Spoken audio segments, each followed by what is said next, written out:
You ask Tiger to calculate. This deals with linear inequalities with one unknown. The final result is x equal or greater than -5. Let's solve it step by step.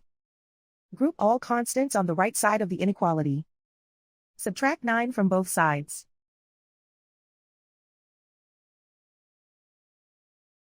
Simplify the arithmetic.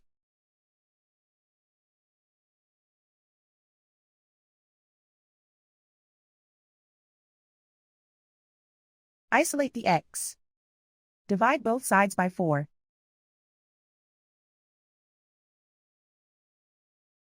Simplify the fraction.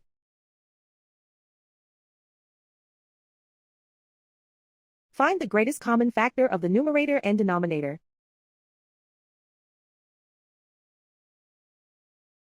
Factor out and cancel the greatest common factor.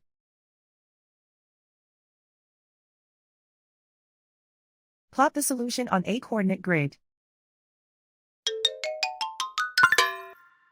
And so the final result is x equal or greater than -5.